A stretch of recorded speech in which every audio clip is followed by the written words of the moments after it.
саламатсыздар ма балалар? Балалар, сабақтың алдында бастамас бұрын мына жерге шығып, шақтық шеңберін құрып, бір-бірімізге бүгінгі күнге жылы лебізімізді білдірейік. Шыға қойыңыздар.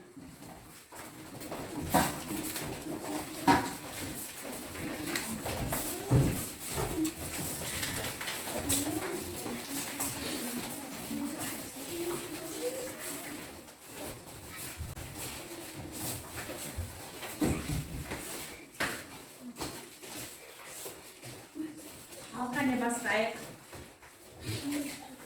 Олег бастай ғой.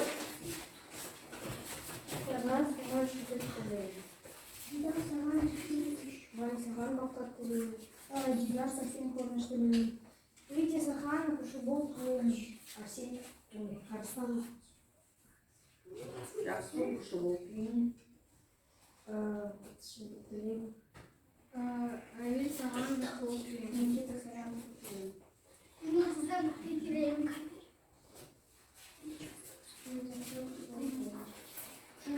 Сахан достал первый. Песня Сахана достала первый. А я Сахана достала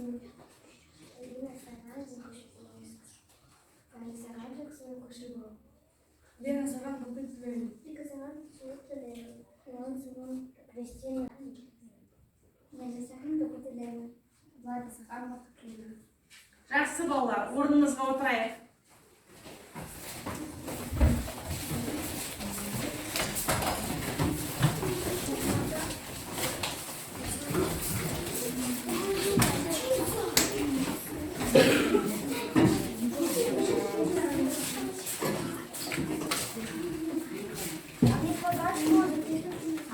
Отырыңыздар, орындарыңызға отырамыз.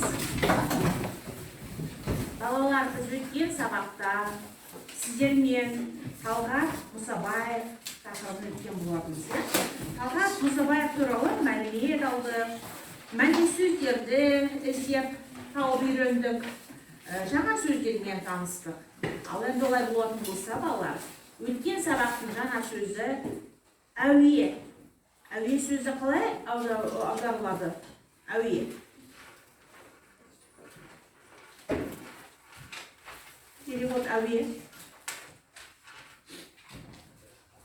Айта ғой. Иә, воздушный. Копия.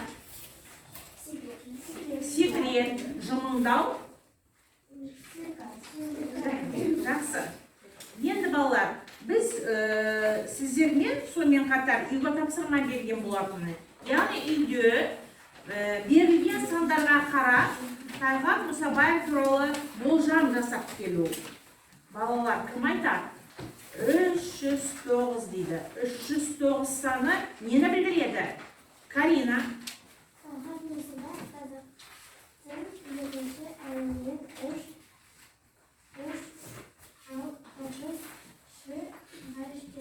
ғарышкері. Жақсы. Ал енді Дарья, тұра ғой, встаем. Жауап бере ғой. Талғат Мұсабаев қазақстанский.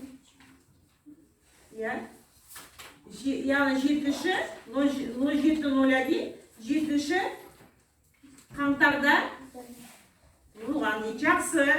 Ал балалар 1951 дейді. 1951 саны нені білдіреді? Кім айтады? 1951 нені білдіреді балалар? Настя, вставай надо. 1951 қаңтардың үстінде Аршаты облысы Жалыбын ауданының Қарлықамыр ауылында туған. Туған дейді, я. Жақсы. 1951 жылы туған екен. Ал балалар, 2001 саны нені білдіреді? Таисия. 2001 жылдың Ужжырет уликанда сервис пункт жарышта өткізілді. Иә, жақсы.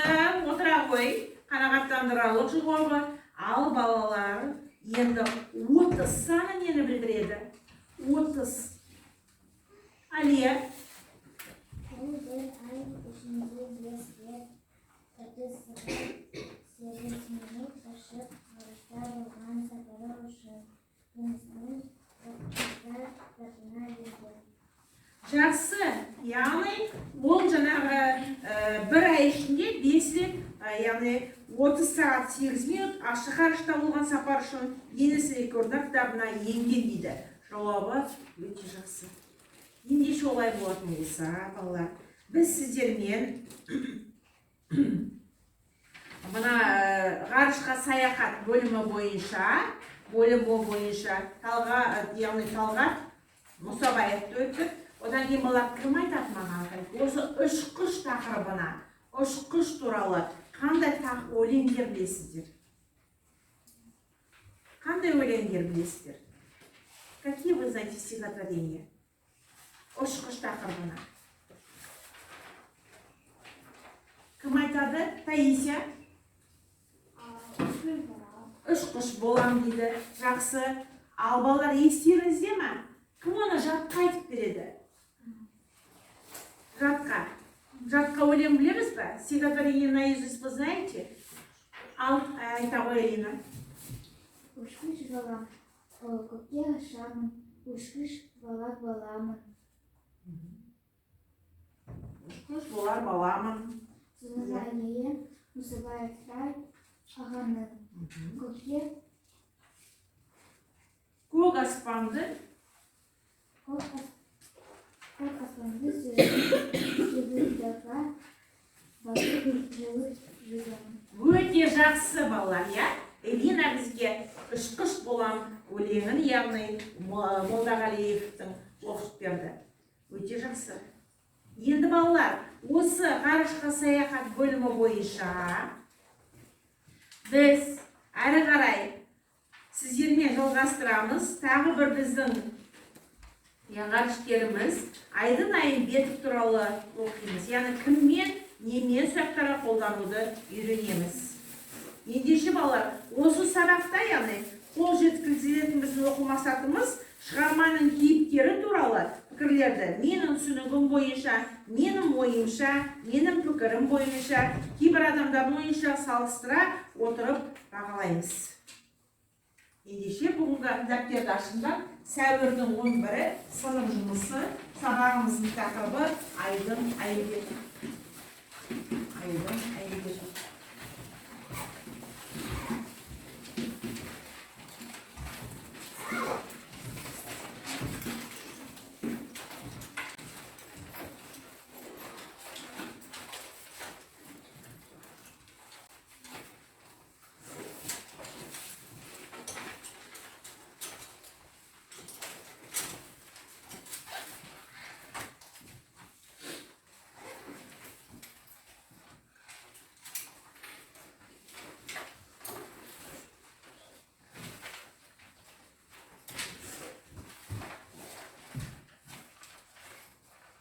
Балалар, бүгінгі күннің біздің жаңа сөздері шөп шабу және жарқырау. Шөп шабу дегеніміз косить траву және жарқырау сияние. Қазір мен сіздерге сөздерді таратамын, сөздік дәптерді ашып жазып аламыз. Және де бұл сөздерді есімізге сақтаймыз. Правописание, как пишутся эти слова, вы должны запомнить и записать слова в языке.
Ал балалар, қанекей жаңа сөздерді қайталап өтейік. Яғни косить траву, шөп шабу, сияние, жарау. Эти слова как пишутся, вы должны запомнить. Есімізде сөздердің жазылуын сақтап қаламыз. Әрі қарай балалар, сіздерге суретте кім бейнеленген сөздер мен сөз тіркесін пайдаланып және әңгімелеуіміз керек.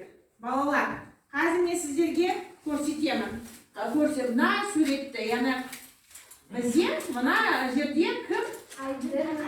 Я дұрыс айтасыздар бала, Айдын Айымбетов. Айдын Айымбетов кім?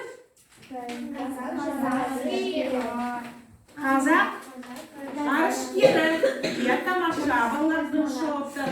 Айдын Айымбетов не алған? Алтын медаль алған. Дұрыс айтасыздар. Яғни ол қандай оқуды бітірген? Тамаша жауаптарым балалар. Айдын Айымбетов кім болған? Тамаша. Айдын Айымбетов яғни қайда? Туған Талдықорғанда, иә? Жақсы. Өте тамаша жауаптарыңыз. Ендеше балалар, қазір біз сіздермен әрі қарай жұмысымызды жалғастырамыз. Балалар, мына жерге назар аударайықшы. Әке мен бала не туралы сөйлесіп жатыр? Болжап көрейікші. Қанеге қалай ойлайсыздар балалар? Әке мен бала нені ойлап жатыр? Нені ойланы түн ішінде, айға қарап, нені болжап тұр балалар? Нені? Иә, ұшып бар жатқан ракетаны тамашалап тұр, иә? Енді әке мен бала. Они смотрели на звезды, а потом полетела ракета. Жақсы, олар жұлдызға қарап еді. Бір кезде бұл жерге, яғни не? Бізде ракетамыз қалай переводится? Ракета? Иә? Яғни аспанға зымыран шығып бара жатыр, де? Яғни зымыран шығып бара жатыр. Солар, олар өздері армандап жатыр. Содан әкесіне баласы не дейді? Мен де кім болғым келеді дейді? Иә, дұрыс айтасың, ұшқыш болғым келеді дейді. Яғни мен де аспанға ұшқым келеді дейді. Дұрыс айтады ағай. Жауабы яғни қанағаттандырарлық, иә? Келесі, тағы да әкесі не дейді? Мен де бала кезінде армандаған дейді. Кім болуды? Летчик, ұшқыш болуды дейді. Тамаша балалар. Ендеше, қазір осы сурет бойынша мен сіздерге мынандай тапсырма беремін. Осы сурет бойынша. Мынандай тапсырма беремін. Орнымызда отырып орындаймыз. Яғни выполняем себе. Қазір болжамы туралы.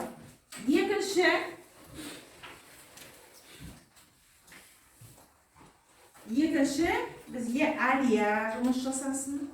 Осы тақырып бойынша. Келесі балалар, мәтінмен жұмыс келесі. 22-ші бетті ашамыз, 3-ші тапсырма. Бала кезден бергі арманым еді дейді. Балалар, қазір мұқият тыңдаймыз. Ғарышкер болу бала кезден бергі арманым. Мынадай бір оқиғаны айтып берейін. Бірде біз әкем екеуміз шөп шабуға бардық. Шөпті үстінде жұлдыздарды тамашалап жаттық. Бір кезде жарқыраған бір нәрсе түнгі аспанда қақ жарып ұшып кетті. Маған оның не екені қызықты болды. Сөйтіп, әкемнен сұрадым. Ол маған зымыран туралы айтып берді. Ол сол сәттен бастап мені жұлдыздарға, ғарышқа қызығушылығым оянды. Осылайша мен ғарыш әлеміне келдім дейді. Келдім. Енді балалар, қазір мынандай сұраққа жауап беруге дайындалайық. Қазір әр қайсымыз бір сөйлеммен оқимыз, содан кейін біз оған не істейміз? Яғни, не істейміз? Перевод, иә? Қанекей кім бастайды? Анель оқи ғой. Ғарышкер болу бала кезінен бергі арманым. Иә. Я мечтаю быть с детства космонавтом. Молодец, я жақсы қанағаттандырарлық жауап. Таисия. Мындай бір әңгіме айтып беремін. Я очень сильно люблю читать книги и Я расскажу вам одну. историю. Я, тамаша. Біз келесі, Настя. Бірге біз әкем екеуміз шоп-шоп қалдырдық. Мы с моим папой смотрели на серию. Мы хотели косить траву, да. Дальше. Келесі кім жалғастырады? Анель. Сосын үстінде жұлдыздарды тамашалап жаттық. В траве мы летали и смотрели на звезды. Жақсы, тамаша, балалар, тамаша. Келесі, Арыстан. Маған оның екені қызықты болды. Иә. Сөйтіп әкемнен сұрадым. Маған не болған керек болды дейді. Мне было очень интересно, я? Интересно. Я начал задавать Вопрос. вопросы. Жақсы, Канеки, Алина оқи ғой. Ол маған зымыға туралы айтып берді. Он рассказал мне про реки. Иә, тамаша. Келесі, Таисия. Сол сөзден бастап менен жұлдыздарға сарышқа қызығушым оянды. Я очень заинтересовался звездами Я очень интересовался и... вырос космонавтом. Жарайды. Келесі, жақсы. Анель. Осылайша мен ғарыш әлеміне келдім. Так я пришел к своей мечте. Молодец, жарайсың, Анель, жарайсың. Жауап өте тамаша. Балалар, біз бір оқығаннан, мәтінді, яғни бір сөйлемді оқып, әрқайсымыз мәтінді орыс тіліне аударып шықтық, иә? Тамаша, жауаптарыңыз қанағаттандырарлықтай. Енді балалар, сіздер мынандай сұраққа жауап беруге дайынсыздар ма? Айдын әкесімен қайда барады? Канеки, өз сөзімен, своими словами, иә? Таисия? Бірде біз екеуміз шырдай высоты айтып береміз. Яғни ол әкесімен қайда барады? Шөп шабуға барады, иә? Ал екінші сұрақ, аспанды не қақ жарып ұшты? Элина? Бұл жерде жатқан бір planesi түнгі аспанды Жарып? жүріп ұшып өтті. Ұшып өтті. Тамаша. Келесі Анель. Әке оған жұлдыздары Әкесі оған не туралы айтып берді? Әкесі оған жұлдыздарды туралы айтты. берді. Тамаша. Тамаша. Жарайсыңдар балалар. Ендеше әрі қарай жұмысымыз жалғастырайық. Балалар.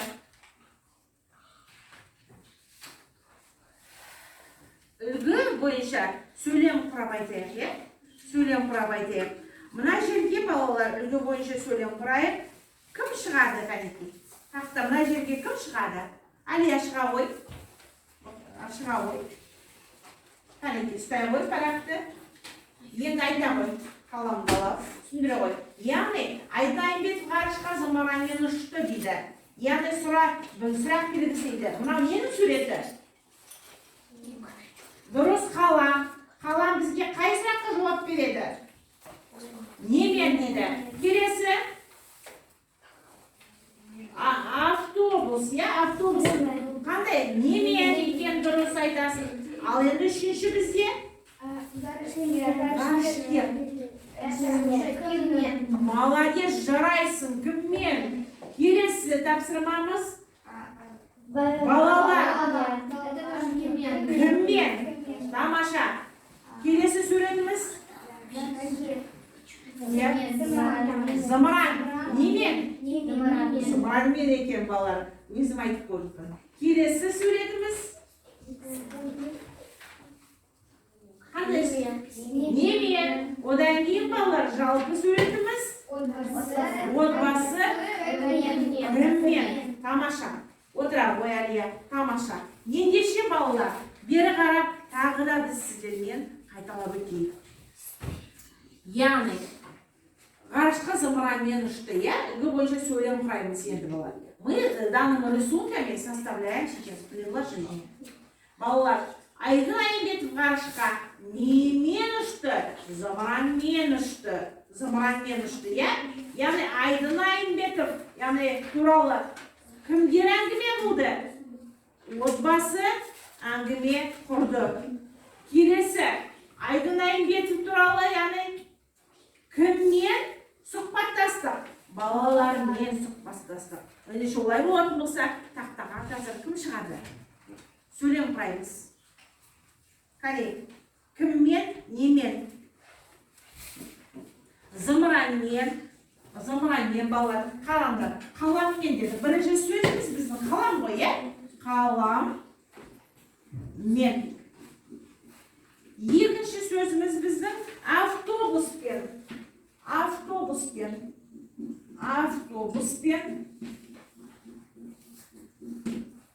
Келесі сөзіміз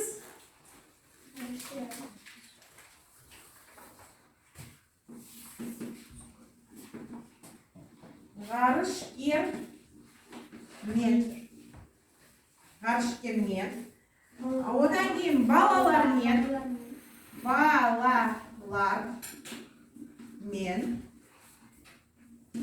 Одан кейін келесі зымыранмен. Тамаша. Зымыранмен. Келесі сөзіміз отбасымен.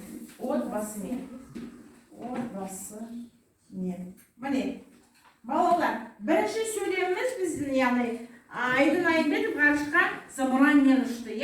Кәнеке кім тақтаға шығады? Алия шыға ғой. Жаза ғой. Айдын Айымбетов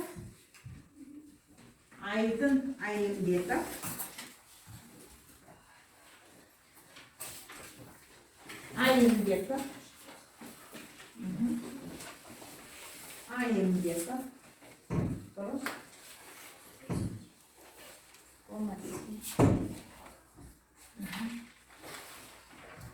Айдын Айымбетов ғарышқа зымыранмен ұшты. Айымбетов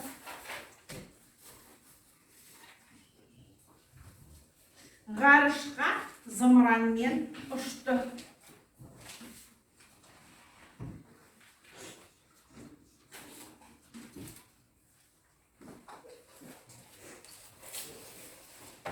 Зымыранмен ұшты.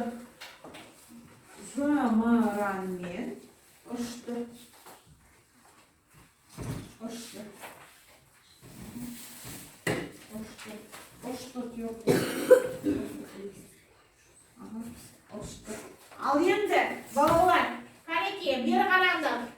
Алия, тыныштала ғой, қане. Мына жерге Айымбетов дегенде, сені қандай қате жіберді? Айымбетов. Айымбетов. Асықпау керек. Отыра ғой. Айдын Айымбетов. Келесі тақтаға шығады Элина. Автобуспен.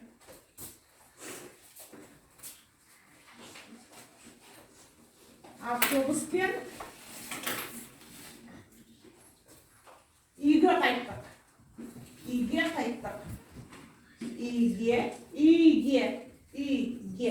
Дом. Үйге қайттық. Иә, үйге қайттық.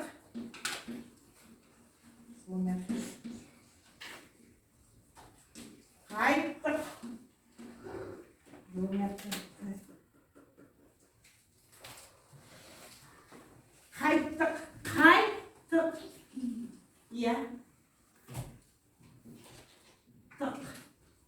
Қанекей, қайттық.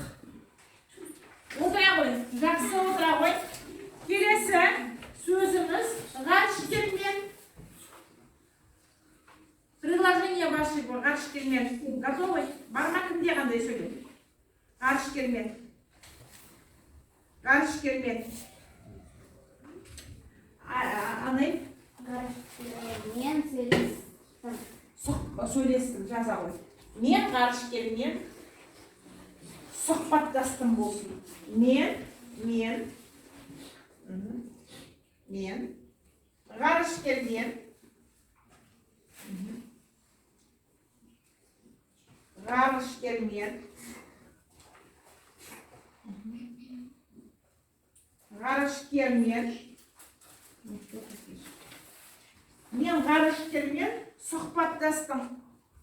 сұхбаттастым. Мен ғарышкермен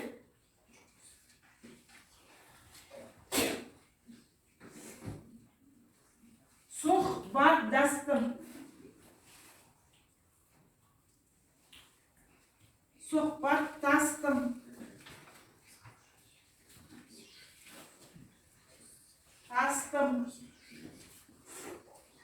Так, енді бір назар аудара ғой. Қандай сөз жаздың сен? Ғарышкермен. Не жазып қойдың бізде? Асықпаңыздар балалар. Ғарышкермен. Мына сөз ғой, ғарышкермен. Ғарышкермен сұхбаттастым. Ғарышкермен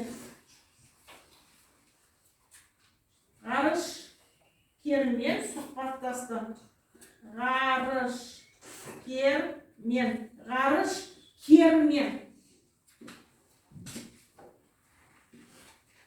Кермен.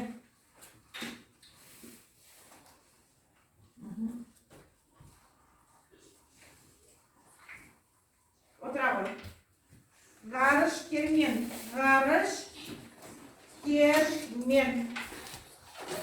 Сұхбаттастым. Сұхбаттастым бала. Сұхбаттастым. Енді келесі сөйлем бізде балалар. Келесі сөйлем. Балалармен. Кім айтады маған? Балалармен сөйлемін кім құрады? Балалармен, с детьми. Балалармен қалай болады? Балалармен. Даша. Қалай? Мен әкелі. Жақсы шыға ғой, жаза ғой.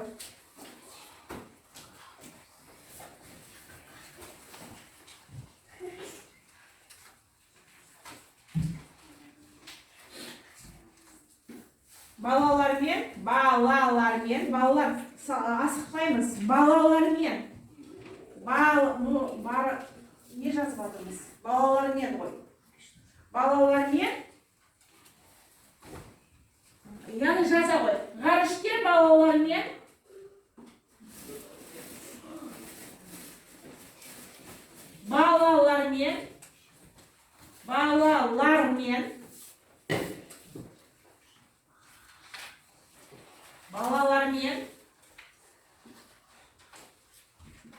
Балалармен. Асықпаймыз балалар, асықпаймыз. Балалармен.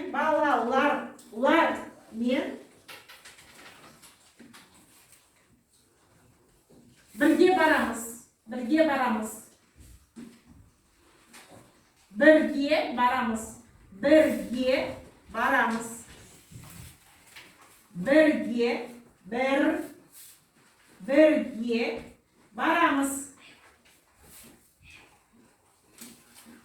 Балалар, бүгін сіздерге не болған?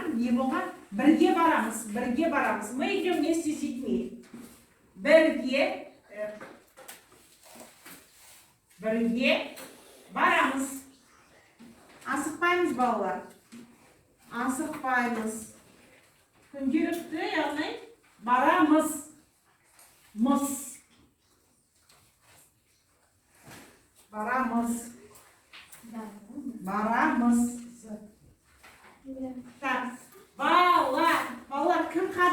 жіберді? Таиса. Можно еще балалармен сыныпта оқиды. Балалармен сыныпта оқиды. Балалармен бірге барамыз деді. Түбірі қайсысы? Түбірі. Көне слово. Балалар. Балалар. Балалар. Яғни бізде балалармен. Олар бізде көпті жолғауы балалар. Мен бірге барамыз. Асықпаймыз яғни. Тақтаға шыққанда асықпай сөйлемді құрып жазамыз. Келесі сөзіміз қандай? Зымыранмен бізде бар, отбасымен. Настя, шығауы. Отбасымен.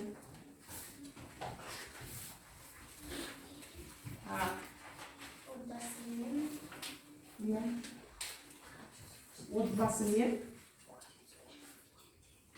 Қуанышты бөлістік. Отбасымен. Қуанышты бөлістік. Қуанышты бөлістік.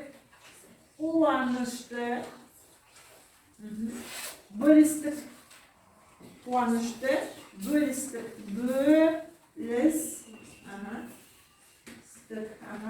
Яғни жақсы. Яғни бізде балалар бұл жерде қуанышты дегенде, яғни қар қожызған, қуанышты бөлістік. Жақсы. Олай болатын болса, балалар, біз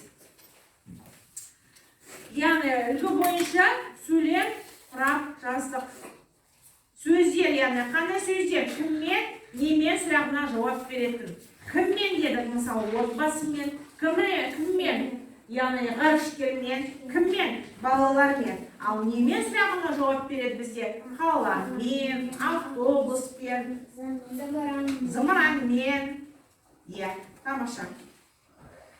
Яғни бүгінгі біздің өсу сабаққа байланысты сөздеріміз.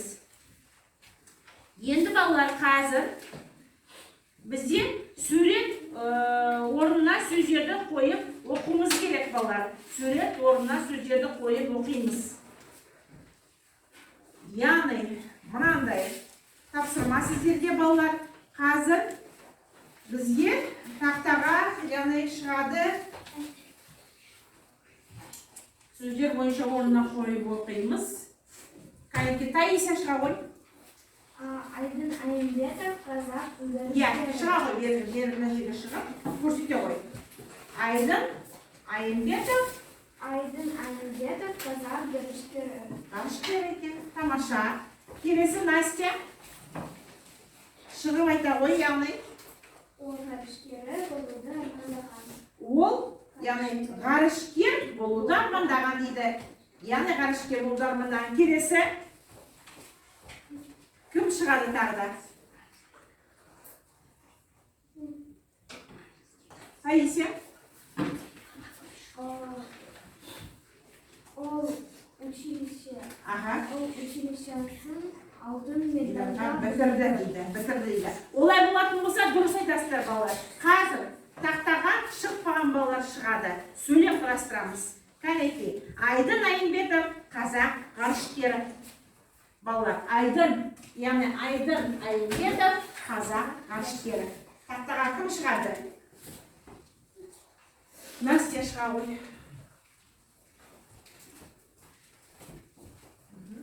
Жазамын. Айдын Айымбетов, қазақ ғарышкері.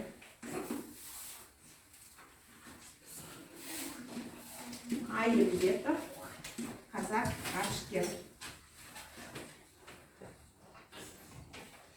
Қазақ.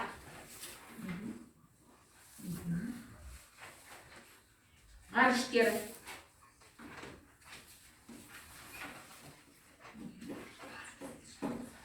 Яғни мына Айдын Айымбетов кім, балалар? Айдын Айымбетовтың астын сызып қояйық, қазақ ғарышкері.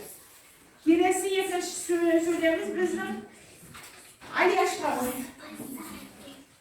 Алияш жаза ғой. Ол ғарышкер болуды армандаған. Сұрақ қоямыз. Ол ғарышкер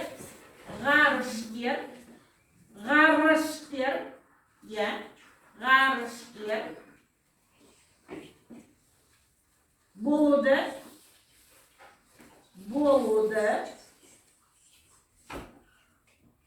болуды армандаған.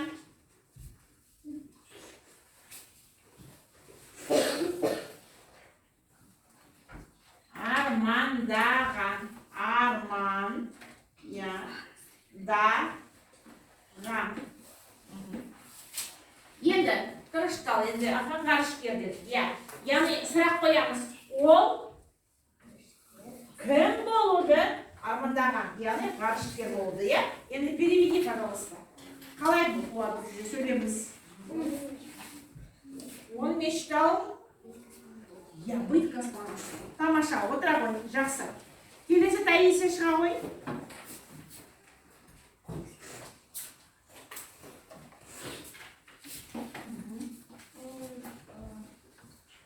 Ол авиация.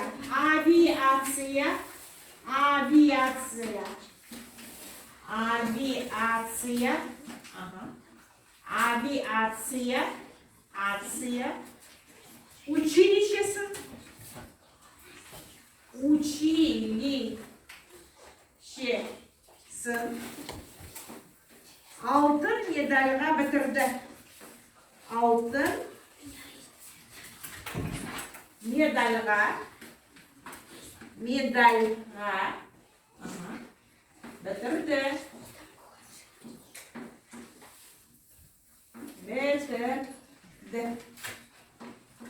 Қандай сөз қойдық? Таисия, бері қарай ғой. Қандай сөз қойдық? Подчеркнуть нужно. Қандай сөз? Алтын медальға. Так, айта қойшы маған. Переведи. Он закончил училище по авиации и получил золотую медаль. Жақсы, тамаша. Енді келесі. Ол сөйлем қандай сөйлем? Анай? Ол жұлдыз мен ай туралы айтты. Жазамын. Ол жұлдыз бен ай туралы оқыды. Ол жұлдыз бен ай туралы оқыды. Ол жұлдыз. Жұлдыз бен ай туралы оқыды. Алла қолымызды сүреміз. Қазір. Барлықтарымыз жетеге.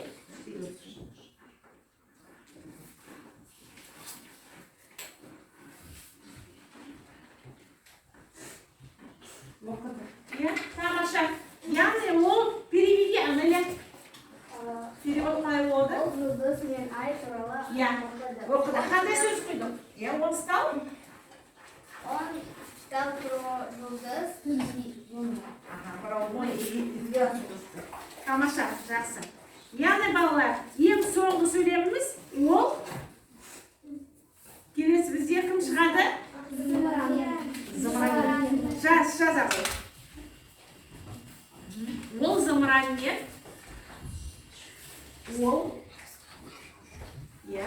ол зымыранмен